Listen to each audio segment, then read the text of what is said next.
Hello guys, how are you doing? Are you fine?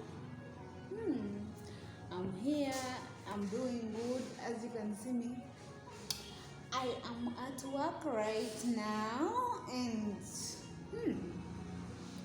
I decided why not say hello to you and jazz you a bit. Yeah, I'm coming up with some kind of series about my life, actually about my most interesting story. Guess what? you are about to you're about to get to know um you're about to get to know I'm about to let you in on my life as far as dating is concerned. Oh yes, dating.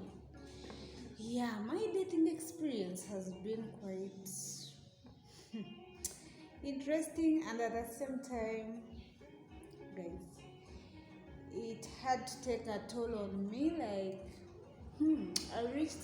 I had a lion's share of dating. When I say I had a lion's share, you understand. I know most of you have gone through the same experience, but I'm here to make you brush it off and welcome the new beginning. Yeah, you know, when you give birth to a baby and the baby starts crawling, when the baby is learning to like stand up and make a step, do you know how many times that baby can fall?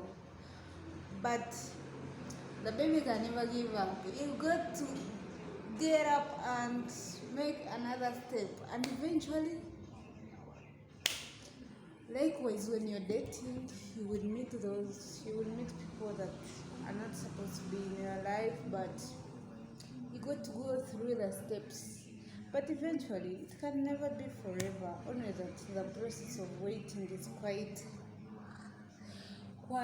hard. You have to wait, you have to keep trying, and eventually you get the love of your life, someone who will stand by you through thick and thin and still be with you, right? So as for me, where do I even begin from? Oh my god, it's been a journey, guys. Like, I don't even know where to begin from. Okay, I can say my dating began like serious dating, to say that I'm looking at this person as someone who's going to marry me. There are things I don't want to talk about, like those relationships that were, I considered shaky, though there's no much difference from those ones and the ones I'm going to talk about. But that one, I chose not to talk about it. I was too young to start dating. Here in Africa, you're supposed to start dating. Our parents expect us to start dating actually if you're 23, like 20, basically after studying. Here in Africa, I'm in Uganda. Here in Africa, surprisingly, our parents expect us to start dating right after studying. That's when they expect to know that you have a man who is looking at you and yeah, he's interested in you, and in a few years you might bring him home. That's when they expect you to hear that, yeah, my daughter has a man. Okay, yeah, it's fine. But when you're still studying and you have a boyfriend, it's unheard of. Like, it's unheard of, guys. You have to. And what is even more painful is that after studying, if you start working, luckily you get a job early enough, and you work for like 2 years. Or women get scared so fast, like our moms. If you spend 1 year of working when nothing has happened, they will start getting scared. What is happening to my daughter? But for our dads, our dads are more strict and they won't mind so much.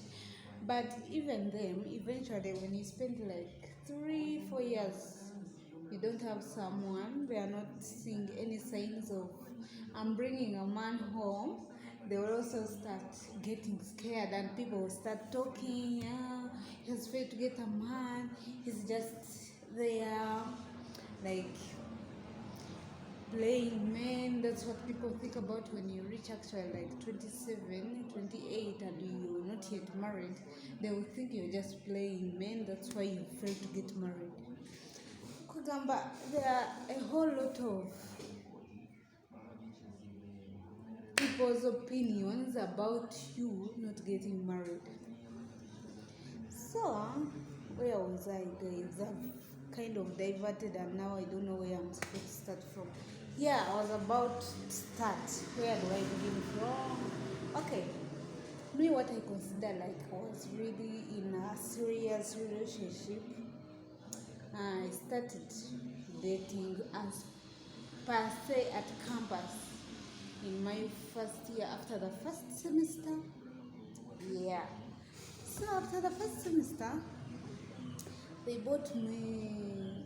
I had to buy a laptop because we had a lot of work to do, and basically everyone you needed to have a laptop at least. So I got a laptop, and I met this man online, a gentleman on Facebook. He was much older than me, like 7 or 8 years, but that wasn't like so much. Because in love, they say age is just a number. Yeah, so we were just texting on Facebook. By then I had like a small phone. I didn't have a big phone. I had a small phone. Then we kept chatting on Facebook. Eventually got my number. We started talking. The whole of that semester, cause like I got in touch with that man at the beginning of first semester. We started talking.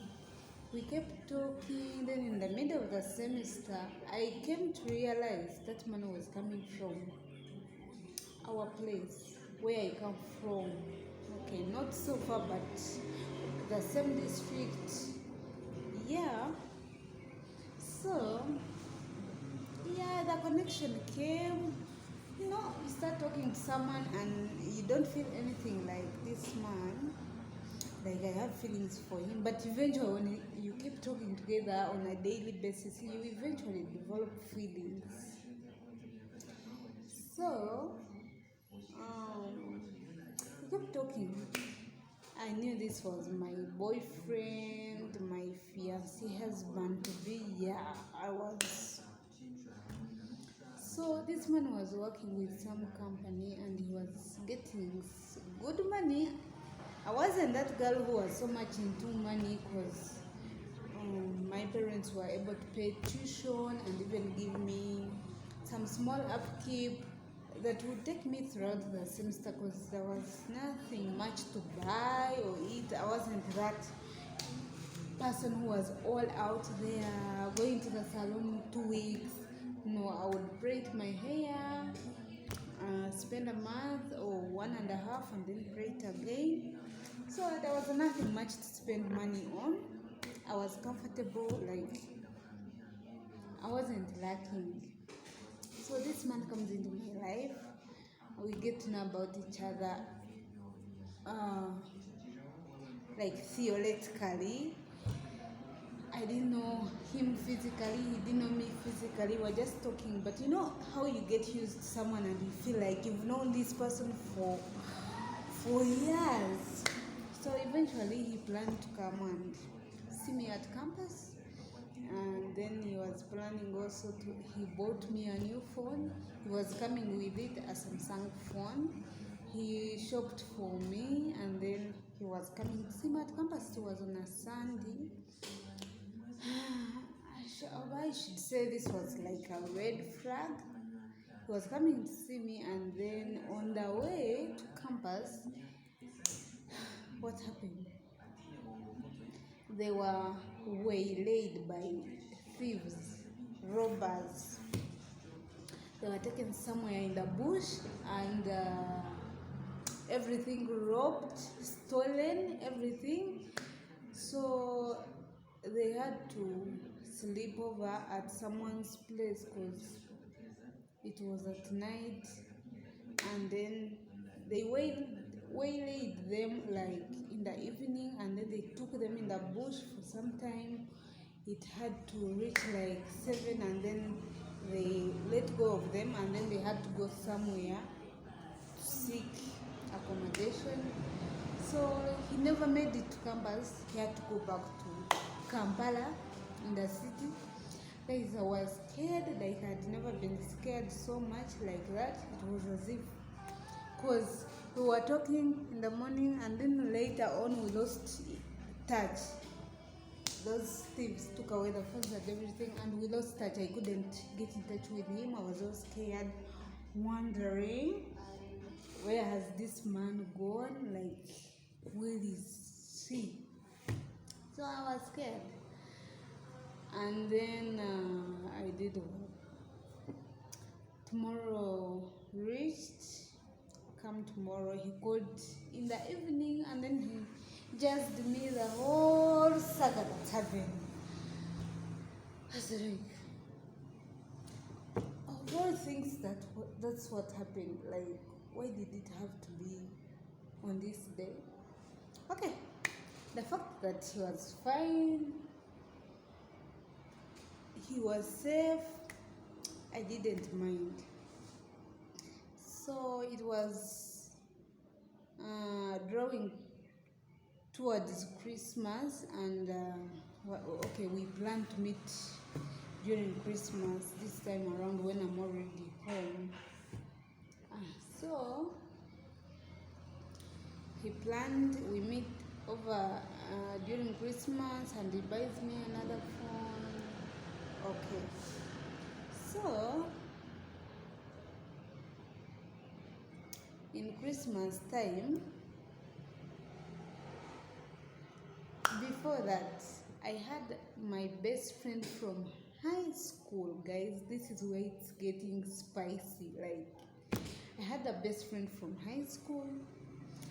That friend of mine, I got to know her from contests, like leadership contests, where we contested in the same post of education prefect, and we were 3 from the same class, and that new girl beat all of us. We were 2 girls, old girls, and then this new girl came and beat us, HSC. So from there, when he beat all of us, I became her friend, like, for life. From there, even at campus, but he went to another campus. Me, I was in a different campus. For her, she was staying in the city campus. I was staying, my campus was kind of in a remote area, I can say. So even when I got that boyfriend, the way he was treating me, I couldn't keep the excitement, so I had to inform my friend. I would, you know how you have this best friend, you can tell anything and everything, so I would tell her anything and everything. And this man was actually ready to splash me with a lot of money, and for me, I wasn't into that. If I was that girl who was so much into money, I would have eaten a lot of money from that guy, but I wasn't minding. I was just minding my own business. He would give me money whenever he wants. Kugamba, he would even ask me, do you still have the money? If I have, I will frankly tell him I still have the money. I was like, what? For you don't use the money? I'm like, still have. Like, I was that innocent, guys. So I think when I was dating this friend of mine, she kind of got jealous and envious, and was like, oh my God, I wish I can get hold of that man, and oh my God. So I didn't know all along that this girl was getting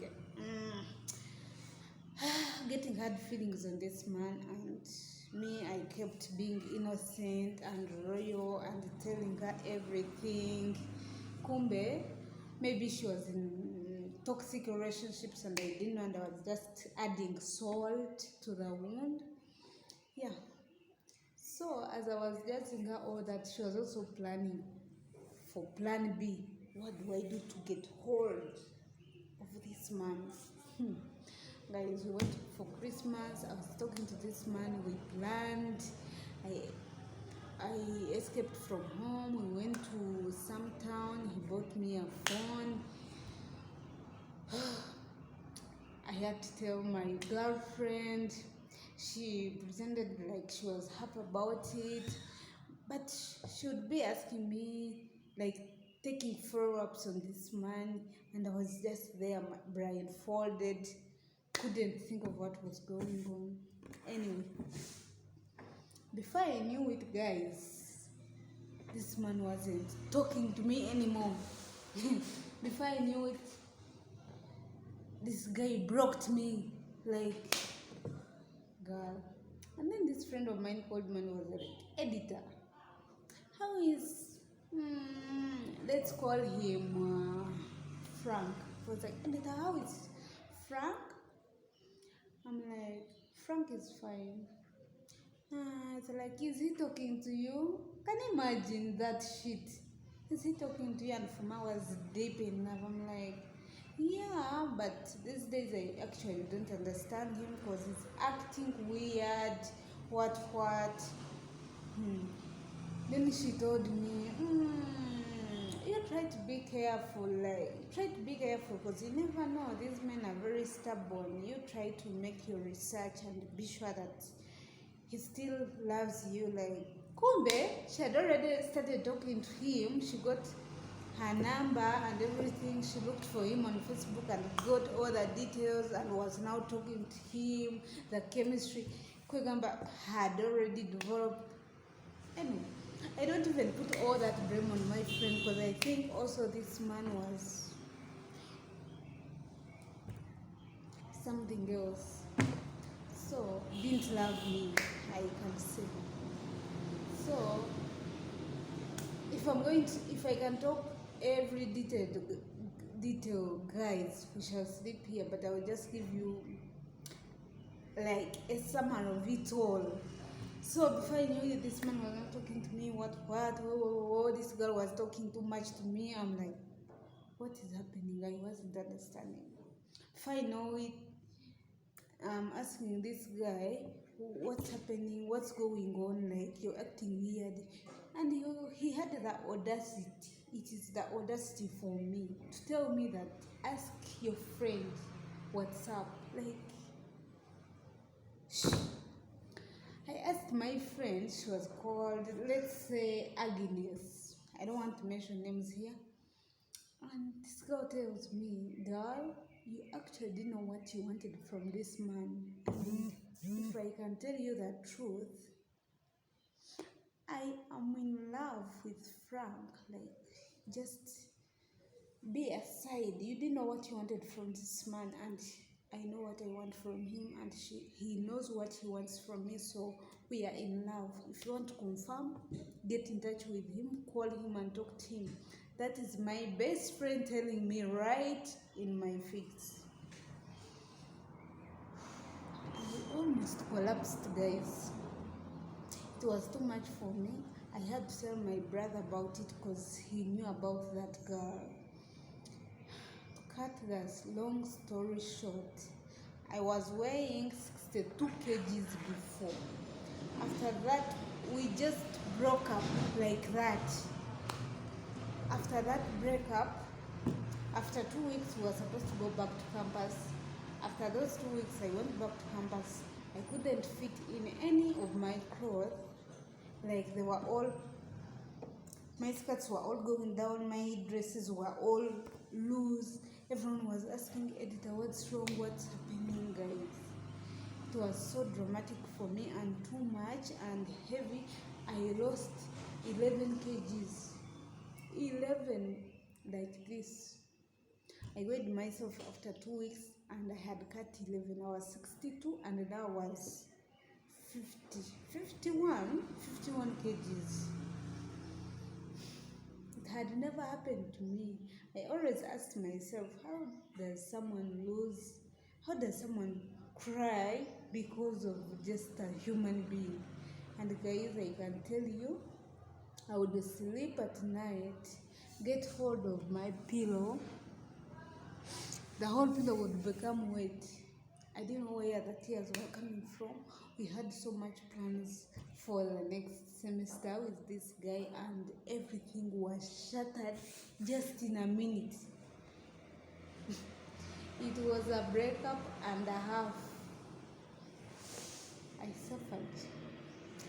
suffered to get over that breakup. Like, I had even to seek for spiritual intervention to get over that breakup.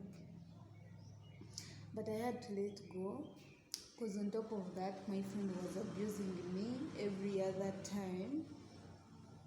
You know, when you love someone and you don't want to let go, you first try to get back to this person, and this person doesn't want to know your bullshit. Like, that's what happened. And I had to seek spiritual intervention until I got over that man. Right now, they are not together. It was so dramatic, it was painful. Guys, there's no way I can even explain anything to you, but if you go through a really terrible breakup, you know what I mean. And guys, this was my love story, my dating tragedy, my dating tragedies season. Okay, guys, this was my dating tragedies episode 1. Wait for episode 2 in the next video. Okay, if you haven't subscribed, subscribe, cause more tea is coming, guys. It's never easy, but it gets better. All right, bye bye, see you in the next video.